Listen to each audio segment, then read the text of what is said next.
1971 সালের 16 ডিসেম্বর বিকেলে বাংলাদেশ ও ভারতের যৌথ বাহিনীর কাছে নিজের পিস্তল তুলে দিয়ে যখন আত্মসমর্পণ করেন তৎকালীন পূর্ব পাকিস্তানের সেনাবাহিনীর কমান্ডার লেফটেন্যান্ট জেনারেল আমির আবদুল্লাহ খান রিয়াজি, সেদিন ঢাকার রাস্তায় নেমে এসেছিল হাজার হাজার মানুষ।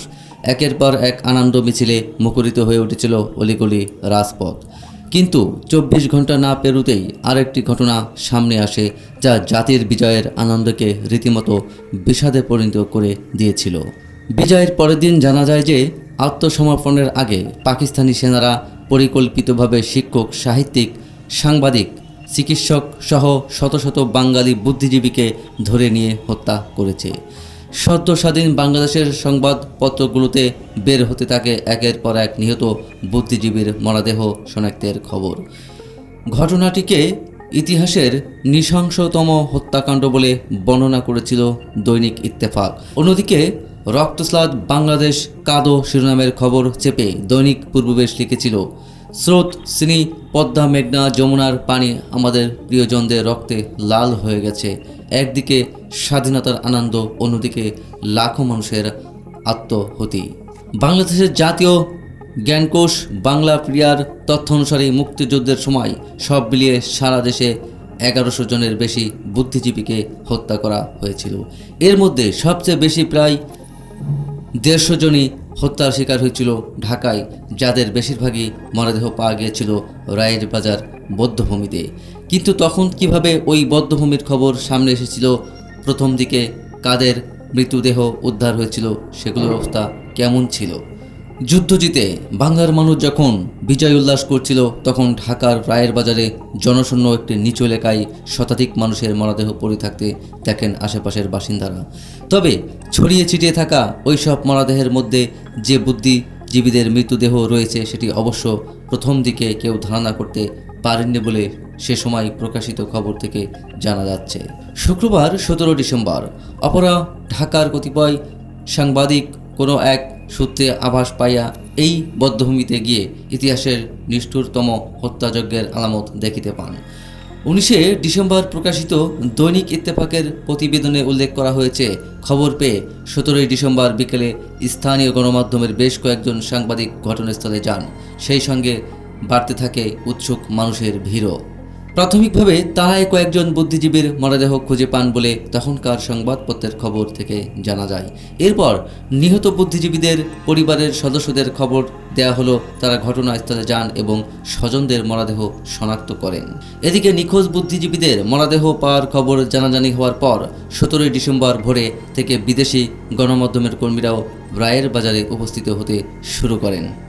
দেশ স্বাধীনের পরপরই রায়ের বাজার বধ্যভূমিতে বুদ্ধিজীবীদের মরদেহ যে অবস্থায় পাওয়া গিয়েছিল, সেটিকে এক কথায় বিভৎস বলে বর্ণনা করেছে তখনকার সংবাদপত্রগুলো। ফেরওয়ানের আমল হইতে হিটলারের গ্যাস চেম্বার পর্যন্ত বহু অমানসিক ও লোমহর্ষক হত্যাকাণ্ডের কাহিনী আমরা শুনেছি, কিন্তু সোনার বাংলায় এই সোনার সন্তানদের হত্যাকাণ্ড বিশ্বের সকল জঘন্যতম হত্যাকাণ্ডের স্নান করিয়া দিয়েছে। 1971 সালের 19 ডিসেম্বর প্রকাশিত দৈনিক ইত্তেফাক পত্রিকার খবরে বলা হয়েছে, এর আগের দিনের খবরে রায়ের বাজারের সন্ধান মেলা বুদ্ধিজীবীদের মরদেহগুলোর একটি বিবরণ পাওয়া যায়। সেখানে বলা হয়েছে যে জনমানবহীন ওই এলাকায় বিভিন্ন খানামন্দ, ইটের গাদা ও কিছুর গর্তের ভিতরে অপহরণের শিকার বুদ্ধিজীবীদের মৃতদেহ ছড়িয়ে ছিটিয়ে ছিল। ইতিহাসের এই জঘন্যতম নৃশংস এই হত্যাকাণ্ডের শিকার বাংলার বুদ্ধিজীবীদের মৃতদেহের সবগুলি পেছনে হাত বাঁধা এবং বুক ও মাথায় গুলি ও বেয়োনেটের আঘাতের চিহ্ন, অনেকগুলি চোখ উপড়ানো। 18 ডিসেম্বর প্রকাশিত ইত্তেফাকের খবরে বলা হয়েছে এটা। বেশ কয়েকদিন পরে থেকে মরদেহের অনেকগুলো পচে দুর্গন্ধ ছড়াচ্ছিল।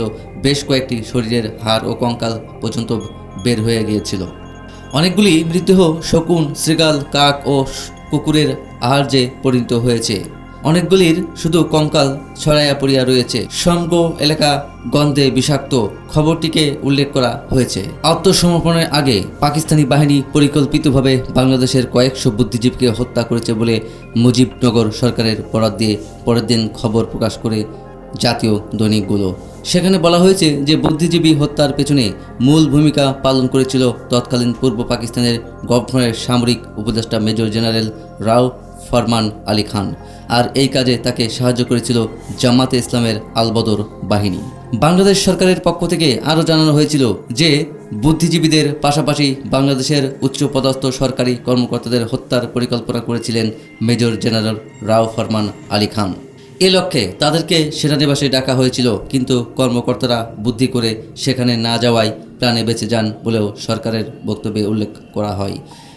মিস্টার খানের পরিকল্পনার সঙ্গে পাকিস্তানের আরও বেশ কয়েকজন সামরিক কর্মকর্তা জড়িত ছিলেন বলে জানান অস্থায়ী সরকারের একজন মুখপাত্র।